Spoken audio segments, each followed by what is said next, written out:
Hey guys, welcome back to my channel. My name is Mike. You guys are rocking with me on Mike's Intellectual Corner. In today's episode, we're diving back into some alternate history hub. This is what if Russia was never invaded in World War II. Without further ado, we're just going to dive right into it. So let's roll.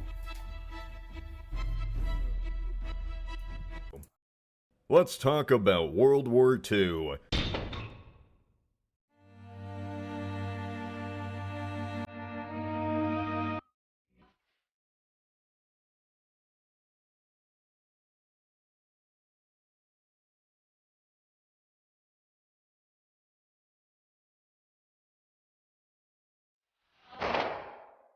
There were a lot of factors that led to Nazi Germany losing World War II, but the most glaring, crimson, main factor was they invaded Russia.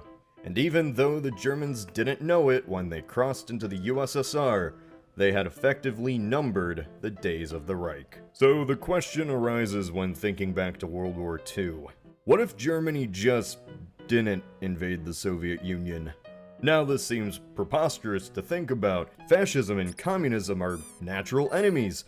It wouldn't make sense for them not to fight. But just stick with me. Let's imagine an alternate scenario. Yeah, but it's still a good, really, question, because at the end of the day,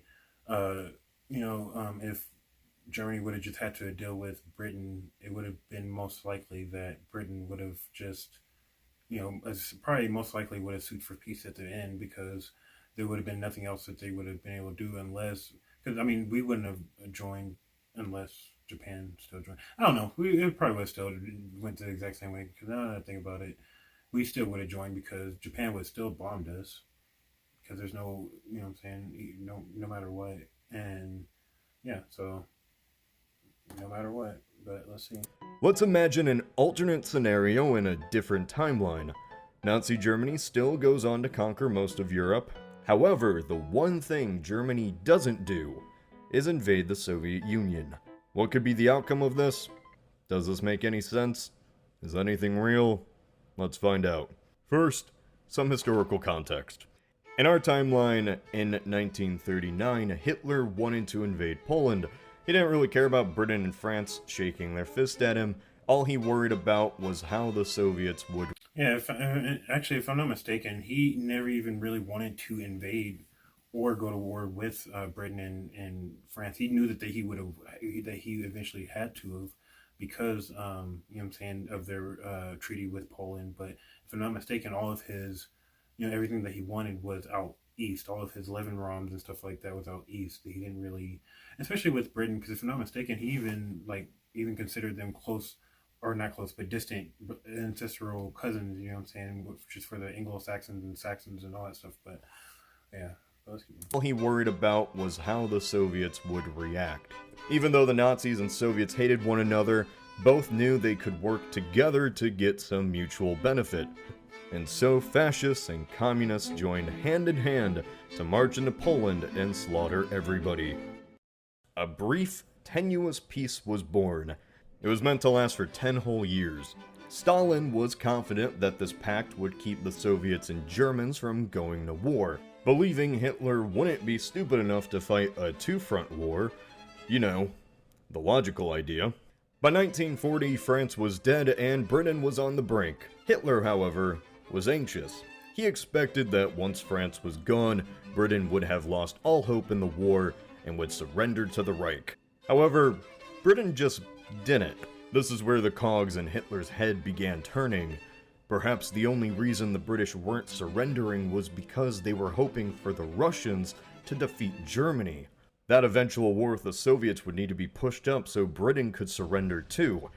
And, well, you know how... Yeah, because think about it, and if Hitler wasn't stupid enough to do that, he would have at least for another 10 years, because obviously he was going to do that. But the real, I think, game changer was just if he would have waited to do it. Because obviously, again, he was going to do it. This is ideology, all that stuff. But maybe if he would have just waited until the end of that 10 years, it would have been 1949. You know what I'm saying? Like, who knows what would have conspired. But it would just been way better for him to at least just waited. You know what I'm saying? But, And, well, you know how the rest went. What if in an alternate timeline Hitler actually followed that decade-long pact with the Soviet Union? one thing changes: who the British Prime Minister is. When the war began, Prime Minister Neville Chamberlain, the man who famously declared peace in our time with the Germans, resigned when it was shown that there wouldn't be peace in our time.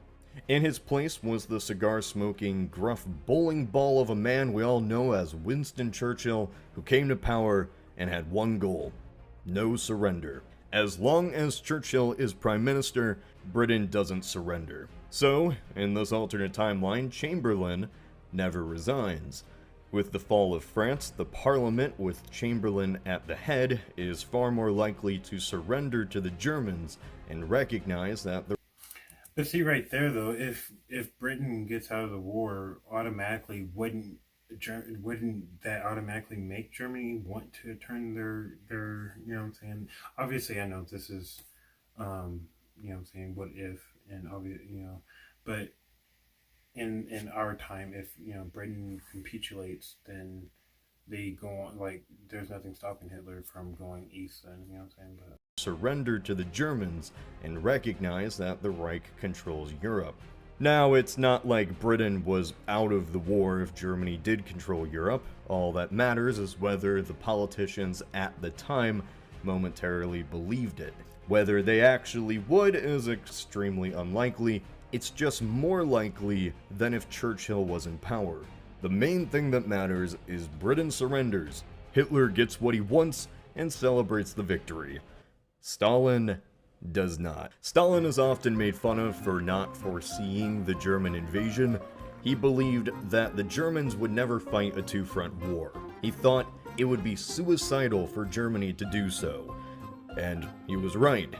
Because he thought this, he wanted nothing more than to delay the inevitable war as long as possible. As long as Britain held out against the Germans, to Stalin, the Russians would be safe for now. Even when evidence came in showing this was the contrary, he still held on to it. This changes in an alternate timeline where Britain surrenders. This mindset goes out the window, and action had to be taken. Instead of Russia being caught off guard and confused like in our timeline, which would just have to be a little bit faster, if anything, because he's, yeah. Because he was, I think he was doing, in our timeline, he was doing that anyway. It was just like super slow. Like he was, you know what I'm saying, like ridiculously slow to where it actually needed to be for him to actually, you know what I'm saying, be okay in an actual invasion and stuff like that. But he was making steps forward. It was just like super slow. Of Russia being caught off guard and confused like in our timeline, Stalin begins to mobilize his forces for a defense of Russia, and most importantly, an invasion.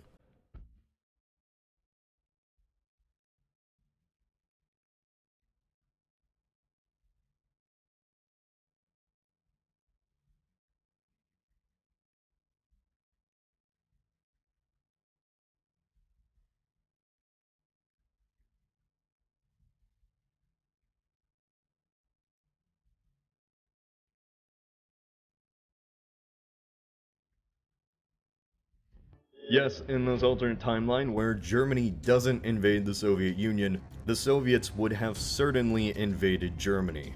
The Germans would... I don't know, you guys think though, if that's the case, that Stalin probably would have just mobilized and made a really nice defensive front, essentially, in waiting for Germany to make the first move or whatever. And just the fact that, you know what I'm saying, he was, like in our timeline, whenever Hitler was actually, you know, conquering these different countries and stuff, Stalin was actually, you know, sending him gifts and congratulating him and stuff like that.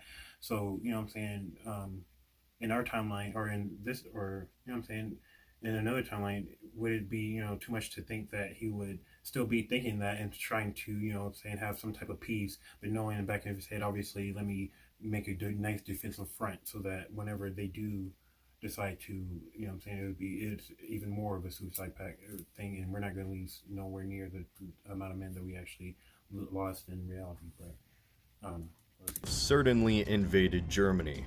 The Germans would find themselves at the height of their power fighting a defensive war against an incoming communist army. While this convoluted thing begins, let's take a break and focus on what America is doing. If Britain is out of the war, then the US doesn't have an ally to send supplies to, and also an island to conduct a certain invasion from. So for a bit, their main focus would be with Japan, who is still going about with their own expansion. Japan, like the belle of the ball, can decide to go to war with either two countries, the Soviets or the Americans.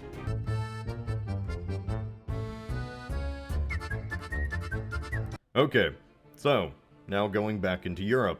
A war where the Soviets invade Germany would be a confusing thing to predict. Think of it as a scenario to ponder. Here are a few little facts I think you could consider and come to your own conclusion for how such a war could end. 1. If Germany declares war in the United States, then the US would give weapons and supplies to the Soviets through the Lend-Lease Act to fight against their enemy. 2.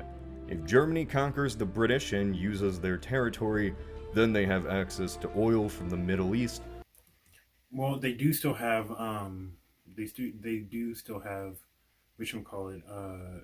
France's colonial possessions, which, if I'm not mistaken, France had, was it Syria?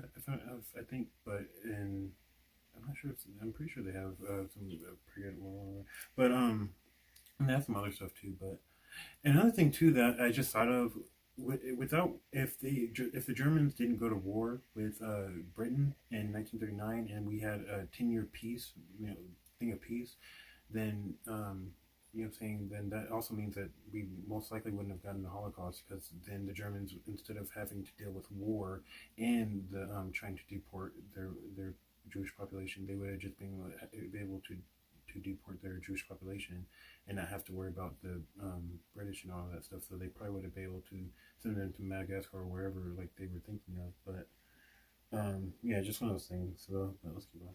Allowing them to maintain their industry instead of needing to invade southern Russia for oil.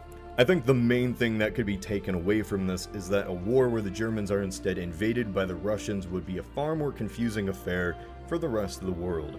The Soviets, who were the boogeyman to the West for 20 years, were now attempting to storm into Central Europe. If that was the case, then would people in Western Europe and America support Hitler, or an ideology they have been opposed to for far longer? The fate of Europe, fought between two authoritarian despots. These seem like strange events to ponder, but this scenario was based on the ideas that both Hitler and Stalin contemplated over during the years of 1939 and 1940. A war was going to happen. It just depended on small factors for who was going to throw the first punch. This is Cody. Yeah, so pretty much, if anything, that would have been like, that would have replaced the our Cold War scenario. That would have been the Cold War, except it wouldn't have been Cold War. It would have actually probably been an actual war. But in any case, so thank you guys again for joining me on another episode of Mike's Intellectual Corner. If you guys liked the episode, don't forget to like, comment, subscribe, and see you guys in another one. I'm out.